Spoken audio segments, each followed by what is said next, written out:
Hello and welcome back to Microcosm. This is YouTube's most monotone music review channel.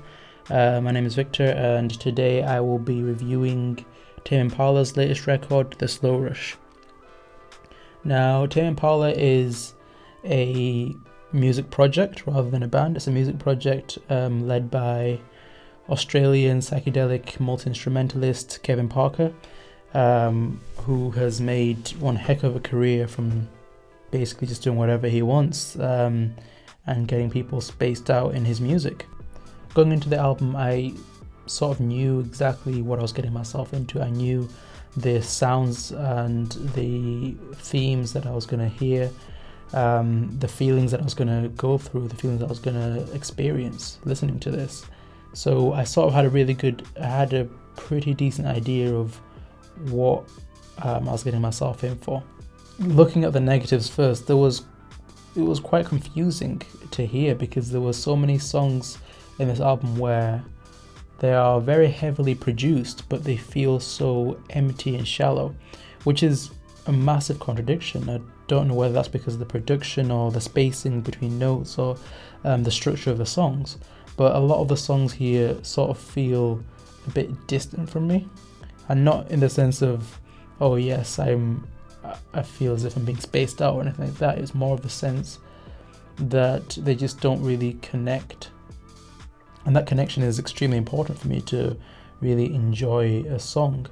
And that is one of the biggest missing links in this entire record. The first song on the album is One More Year.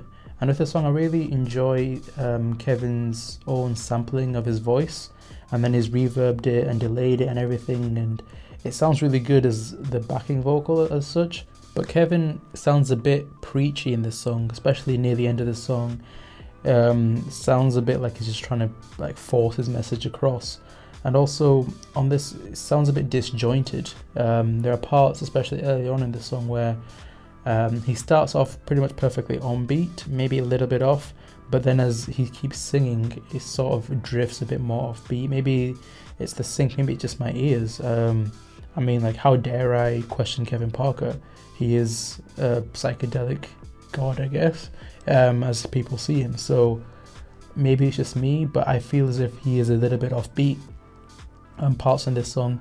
And also the transition between this and the next song, I am really not a fan of, because I think transitions for me play quite an important role on how the album flows, and as they should do. But in this song, and this transition is really rough, it feels really forced, and I feel like that is also present throughout the entire album, because there are points in this album where the two songs just don't feel like there's a connection.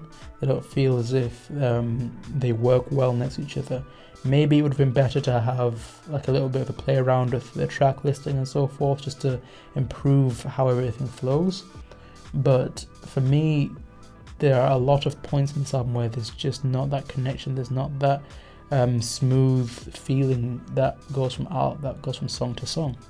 There are actually 3 consecutive songs in this album that I could not give a damn about, and I kind of wish that, if anything, he only put one of these songs in there.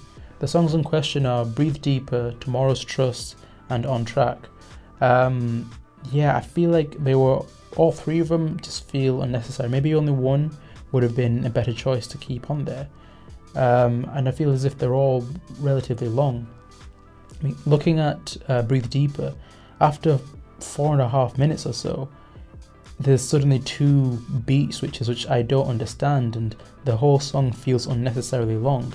And then with Tomorrow's Dust, there's a beat switch near the end of the song, or you can say the entire song cuts, and then you hear sort of like a live recording of Breathe Deeper in the background, and you can hear Kevin's wife sort of talking and having this conversation, talking about her past and her future and time in general, which is all good and well, but it's not needed, it's not necessary. Why have that in the album if it doesn't really add anything to the album? The only one of those 3 that I could actually see or want to stay really is On Track, because the organs on that take me back to church. It just reminds me of being at my church and just chilling and listening to the organist playing and enjoying that.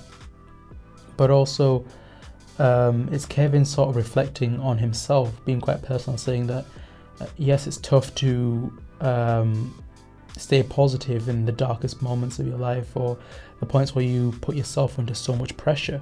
And he reflects on that and the fact that this album has really come out a lot later than what he wanted it to be initially, and the stress that he's had through that entire process. It Might Be Time is a song that really hasn't aged well with me. Initially, I really liked this song, but as time has gone on, the drums just seem to be more grating and more annoying for me. I don't know why, but there's just something about the drums. Maybe it's the hollowness that they have, the sound of it being live recorded, that I'm not a fan of. But I'm just not a fan of the drums as much as I was at the beginning, because at the beginning they're probably my favourite feature of it. Also, I feel like the song is probably a minute too long for what it is. So if the song was cut down a bit shorter, maybe I'd enjoy it more. Maybe I wouldn't mind the drums as more.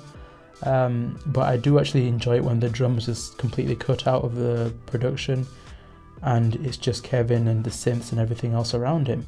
As much as I enjoyed One More Hour at the end of the album, I feel like it does fall a little bit short of this big grand finale that Kevin was looking for and that Kevin wanted to have at the end of this album.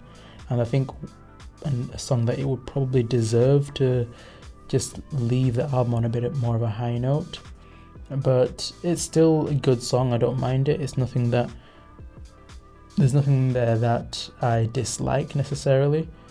And in fact, I don't think there's no songs in this entire album that I dislike. It's just, I have little issues here and there, and those really add up and they weigh a lot more whenever I'm trying to rate this entire album. Borderline is a song that I wasn't really feeling the first time I heard it, and I believe it was the first song he released as a promotion for this album. I think way back in probably April, May of 2019. It's been a while now. But he has reworked it, he has added some synths, Kevin has improved the bass, and those little differences, those little changes that he's made have made the entire song a lot more enjoyable. But I kind of wish that he did that on a few more of the songs, especially with the ones that lack a bit more of the bass. As someone that feels as if a few of the songs sort of fall a little bit flat, if there was a bit more bass, if there was a little bit more oomph in some of the songs and the production, it would have felt a little more different. The songs and the vibes that I'd get from each song would be a little more different, but they are extremely similar throughout this entire record. Posthumous Forgiveness is an amazing, soft and intimate track on this album that really reflects on Kevin's own inner thoughts and his inner self, looking at how he's trying to forgive somebody that he doesn't feel deserves to be forgiven, with that person being his dad, his late father. The first part is Kevin sort of expressing his negative thoughts and his opinions on his dad and borderline hatred really for his dad. And then the second part is essentially him reflecting again and saying, actually, I appreciate everything that you've done for me, I appreciate all that you have given me in life, and him basically wishing that his dad was still around so that he can talk to him and spend time with him and really just share his life with his dad and share his success. Yeah, that is an amazing and an immense amount of maturity with Kevin, and I feel as if he sort of sat back and realised that he still had this father figure in his life. He was still fortunate enough to have somebody to call a dad, even if they were estranged, even if they didn't really meet each other or see each other much. He still accepted it, and he still appreciated the fact that he still had somebody to talk to at least. As a whole, I feel like the album is very relatable. There's a lot of relatable themes and topics in this, and Kevin does a pretty good job at expressing his inner thoughts and some of his feelings to the listener. And also, the production is pretty clean. There's not really too much to complain about whenever it comes to the mixing side and the actual beats necessarily, although I wish they were a little bit more varied than they are, and had a little bit more bass at places and so forth. And lyrically, there's so much that can be improved on. Not necessarily going into depth, but maybe just exploring a little bit more about a topic and exploring what else you can do with it. Because I feel like with this album being so heavily reliant on its instrumentals and its productions, and so it should be, it's a psychedelic record after all, it's meant to be quite relaxing and quite spaced out for you. It's meant to space you out a little bit and just soothe you. But I do kind of wish that there was a little bit more for lyrics, either that or cut down a little bit on the production, because as I said, so a lot of the songs on here feel more lengthy than they need to be, and I wish that they were just a little bit shorter, a little bit more compact, a little bit more concise. I've always struggled with Tame Impala in the sense of some of the songs feel as if they're just meant to be some smooth, calm, slow dancing tracks, whilst others feel a little bit more upbeat, a little bit more hip hop. And going back to the whole track listing, if they flowed like going from smooth and slow to then slowly getting faster or vice versa, then I would probably rate this album a little bit better, because then you could feel that cohesion and that slow increase in pace and in tempo. But there is none of that, and I'm not sure with some of these songs whether I'm meant to just relax and sort of bathe in whatever I'm listening to, or whether I should just enjoy it for the short track that it is. This album has probably one of the most confusing and pointless interludes I have ever heard in Glimmer. Yeah, it does pretty much nothing. It's just 2 minutes of nothing. You could cut that out, reduce the track list, reduce the length of the album by 2 minutes, which, considering the album is almost an hour long, it's worth it. And if he was also to cut out a few of the songs that I recommended, Breathe Deeper and the one that followed after that, yeah, I feel like this could have been a bit more of an enjoyable album. Would have cut the time down dramatically, probably to 45, 50 minutes.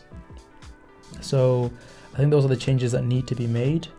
But yeah, those are just my thoughts on this album. Tell me what you think, tell me what you like, what you dislike, in the comment section below. Like, share, subscribe, hit that bell, and yeah, follow me on my socials and so forth, and I will see you again next time.